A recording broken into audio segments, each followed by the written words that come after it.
discussion instead of a jam the other side approach, is $500 or $600 billion directly targeted at the problem. But of course, the $1.9 trillion problem, as we said repeatedly, the $1.9 trillion package, as we said repeatedly, only had about 1% or less for vaccines, 9% or less for health care. So I think this is actually one of the worst pieces of legislation I've seen pass here in the time I've been in the Senate. We believe that the American people need to learn more and more about it. And we're going to see that they do that in the coming months as we talk repeatedly about the provisions in the bill that the Democrats do not want to discuss. Well, I just want to say how disappointed I am that our good friend, colleague, Roy Blunt has chosen not to run again for re-election. Real loss for the Senate. He has been a difference maker here, a leader of the Senate. And Roy and I came together in the House back in 1996, 25 years ago, and served there for several years where he became the whip. He's always been a leader in both the House and the Senate. And on so many issues and so many levels has really contributed to the success that our country has seen over the past few decades. And so grateful for his service, and we'll miss having him. We look forward. We've got a couple of years to continue to work with him on a lot of challenges. There's a lot to do out there. And let me just sort of pick up where the leader stopped, and that is to say that the $1.9 trillion bill that the president will soon sign is something that is dramatically larger by several dimensions than it needed to be. We could have done a targeted bill. We could have done a fiscally responsible bill. Instead, we did a bill that bails out blue states, $27 billion, American people's tax dollars, to the state of California, which last year ran a surplus. Checks to illegals and inmates. A lot of the folks that are going to benefit of this, all this money, are going to be people who actually, whether you're in prison or whether you're illegal, I think most hardworking Americans would think that that's probably not a good idea to be writing checks to people who aren't here legally.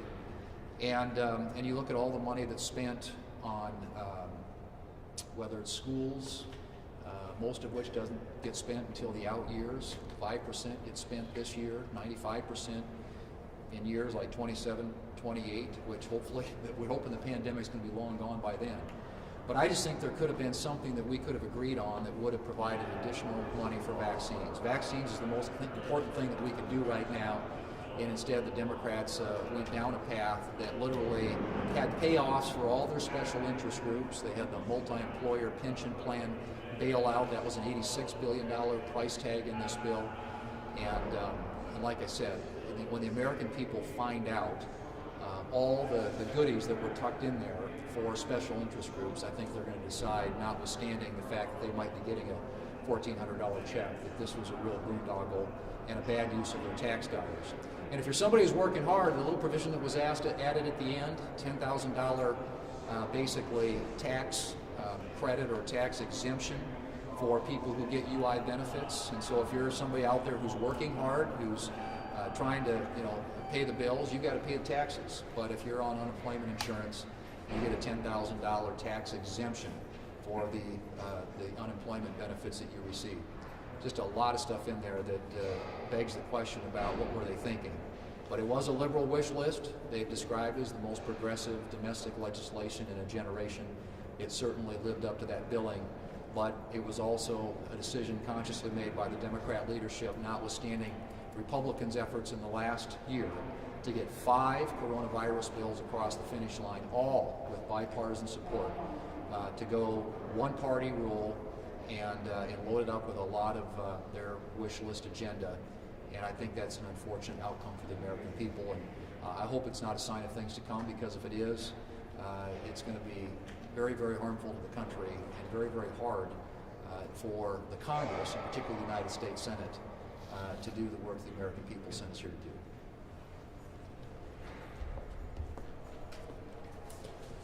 Tomorrow night, President Biden's going to address the nation. We're now 1 year into the pandemic. over the last year. Many people paid with their lives, others with their livelihood, and all of us with our liberties. Through Operation Warp Speed, we now have 3 vaccines that are safe and effective. And 2 million people are getting vaccinated every day.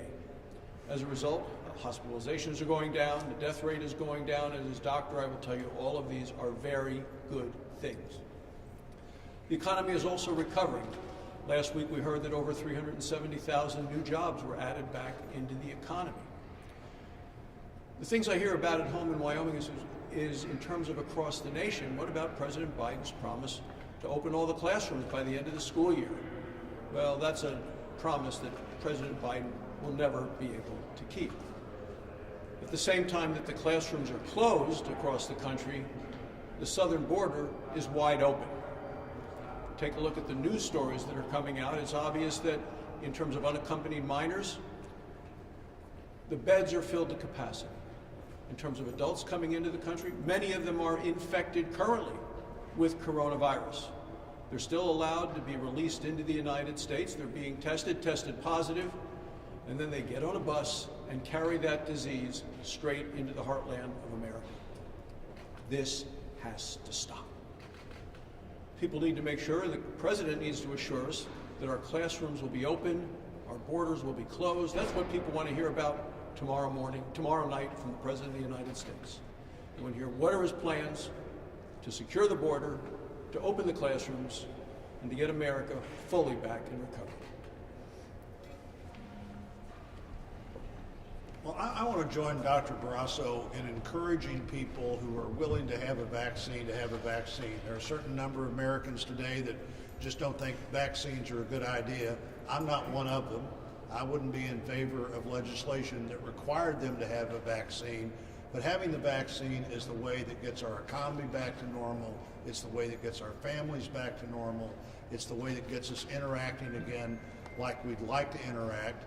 We have some options now, and frankly, I think they're all pretty good options. You know, there's the 2 shots that really we wouldn't have if it hadn't been for the investment that we've made at NIH over the last several years. So we've got a couple of vaccines developed like no vaccines have ever been developed before. 2 shots, one 3 weeks apart, the other one 4 weeks apart. But the shot that we only have 1 shot does a great job, and you have 1 shot, you have 1 visit. 2 weeks later, you have the efficacy of that vaccine as well. There are choices here to be made. That one, 74%, I think, of the thousands of people that have been tested didn't get the virus at all. Of the other people that might have got it, the cases were often very light, and nobody went to the hospital.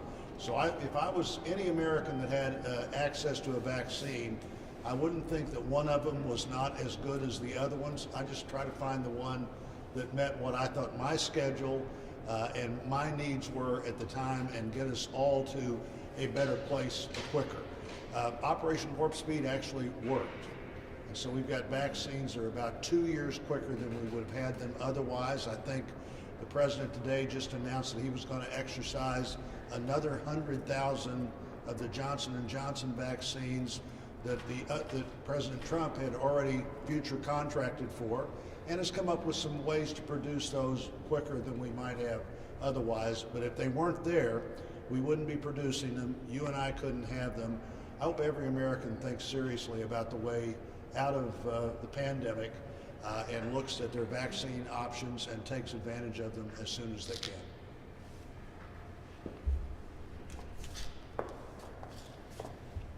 We have been able to pass 5 COVID relief packages in the past year. And unfortunately, Biden's promise to be the bipartisan president, a president for all Americans, is going out the window today as he signs this non-COVID-19 package. $1.9 trillion. We're footing the bill for a Democratic wish list of items. Now, fortunately, we were able to push back and get a number of items removed, like the $15 federal minimum wage, the bridge to Canada for the state of New York, the subway system for Nancy Pelosi and Silicon Valley, We could go on and on and on with all of the items that have been packed into this non-COVID-19 bill. Now, in just a little over a month, we're going to hit tax day here in the United States. And my Iowans, every year when they're writing out if they owe taxes, if they're writing out a check to the Treasury Department here at the federal level, or if they're writing a check to the Iowa Department of Revenue, what they never expected they would have to do is write a footnote on those checks saying, bailout for New York, bailout for Illinois, bailout for California. My hardworking Iowans shouldn't be paying to balance the budgets of states that have not been able to manage theirs, when Iowa does a tremendous job in taking care of our own finances. So I am very, very disappointed in this administration and in the Democrats for refusing to work with Republicans and for their promoting their liberal wish list over the hopes of the American people.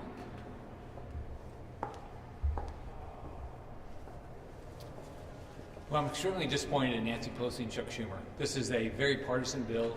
It has a lot of provisions that my colleagues have talked about, giving stimulus checks to state and federal inmates, giving checks to illegal immigrants, spending over $600 million for PBS and National Endowment for the Arts and Humanities, which has nothing to do with COVID, giving paid leave but only to federal workers. None of these things are things that people in Florida are looking forward to.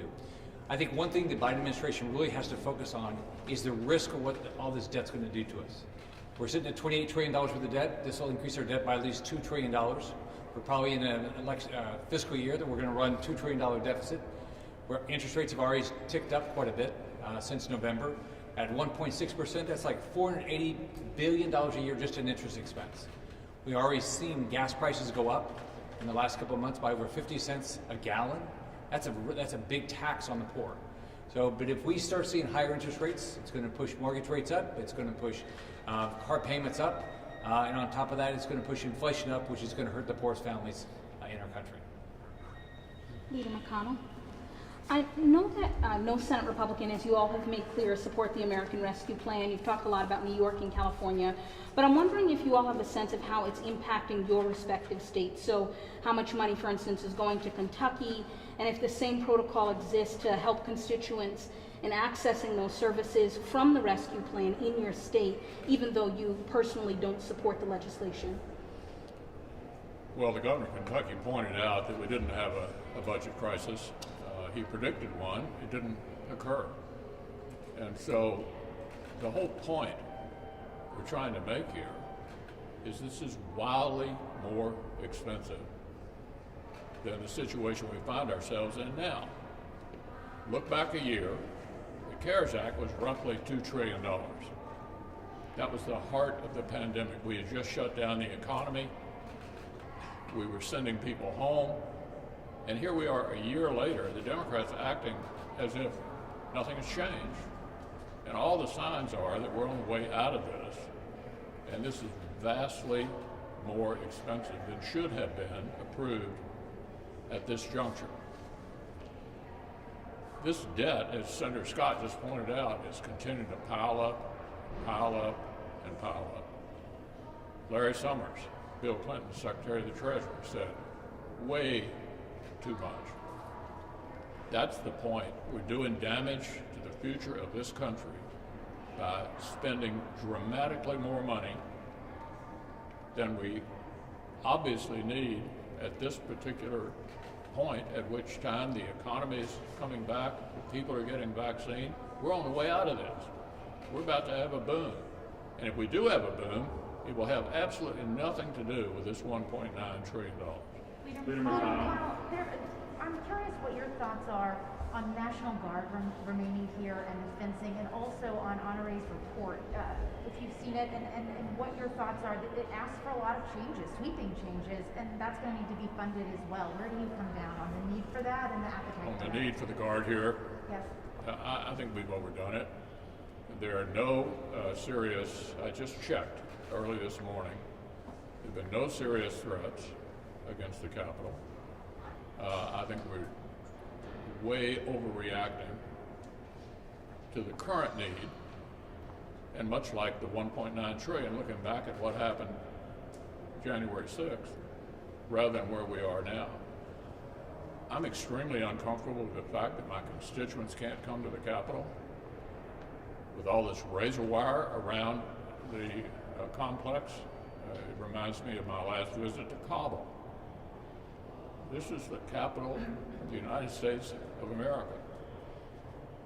Do we need some changes? We probably do. But I think we are continuing to overreact based on current threat levels to what is needed here at the Capitol. It looks terrible to have the beacon of our democracy surrounded by razor wire and National Guard troops. Senator Manchin this weekend floated the idea of returning to the traditional talking filibuster but keeping a 60-vote threshold. What's your response to that idea? Should filibustering senators be required to be on the floor? Are you open to that? The legislative filibuster is the essence of the Senate. It's the only legislative body in the world where a majority is not enough for most things on the legislative side. It should not be changed. Senator Manchin and Senator Sinema made it clear they do not favor changing it. And we're counting on them to stand up for the institution. I will remind you all that the previous president harangued me on numerous occasions through his Twitter account about doing exactly this. Do you remember my response? No. I said no once, I said no twice, I said no 3 times, and any other time he raised it. Because I respected the institution more than whatever short-term advantage we might have achieved by doing it. I think when you have a discussion like this, you always need to remember what will happen when the other guys are in charge. How would they feel about a Republican Senate operating with 51 votes majority, deciding that we need to have a national right to work law? How would they feel about that? That is among a number of things that they would seriously object to. And finally, let me make the point that in the last Congress, the Democratic leader used the filibuster frequently to stymie things that we might have preferred pass. Did I say we ought to break the rules? Change the system? No. Majorities come and majorities go. But the essence of the Senate is the filibuster on the legislative calendar. Change that and you've changed the Senate and America forever. Even if you keep the 60-vote threshold, but you require the senators to be in attendance. The status quo of this issue is exactly where we ought to be. Leader McConnell. Thank you.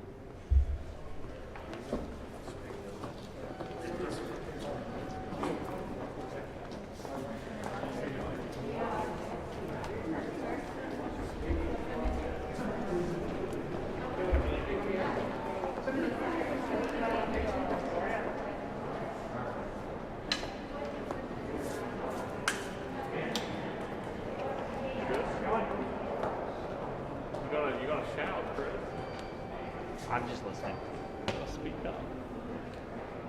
We'll be put on with it anyhow. So, What do you guys doing? I guess. Listening. Are you acclimating? Working on it. It's a big change of pace from the last week. So, pretty much. It's like the 2-year anniversary of the program. Yeah. That feels like forever ago. It really does. I mean, it says a lot about how the last year was. Yeah.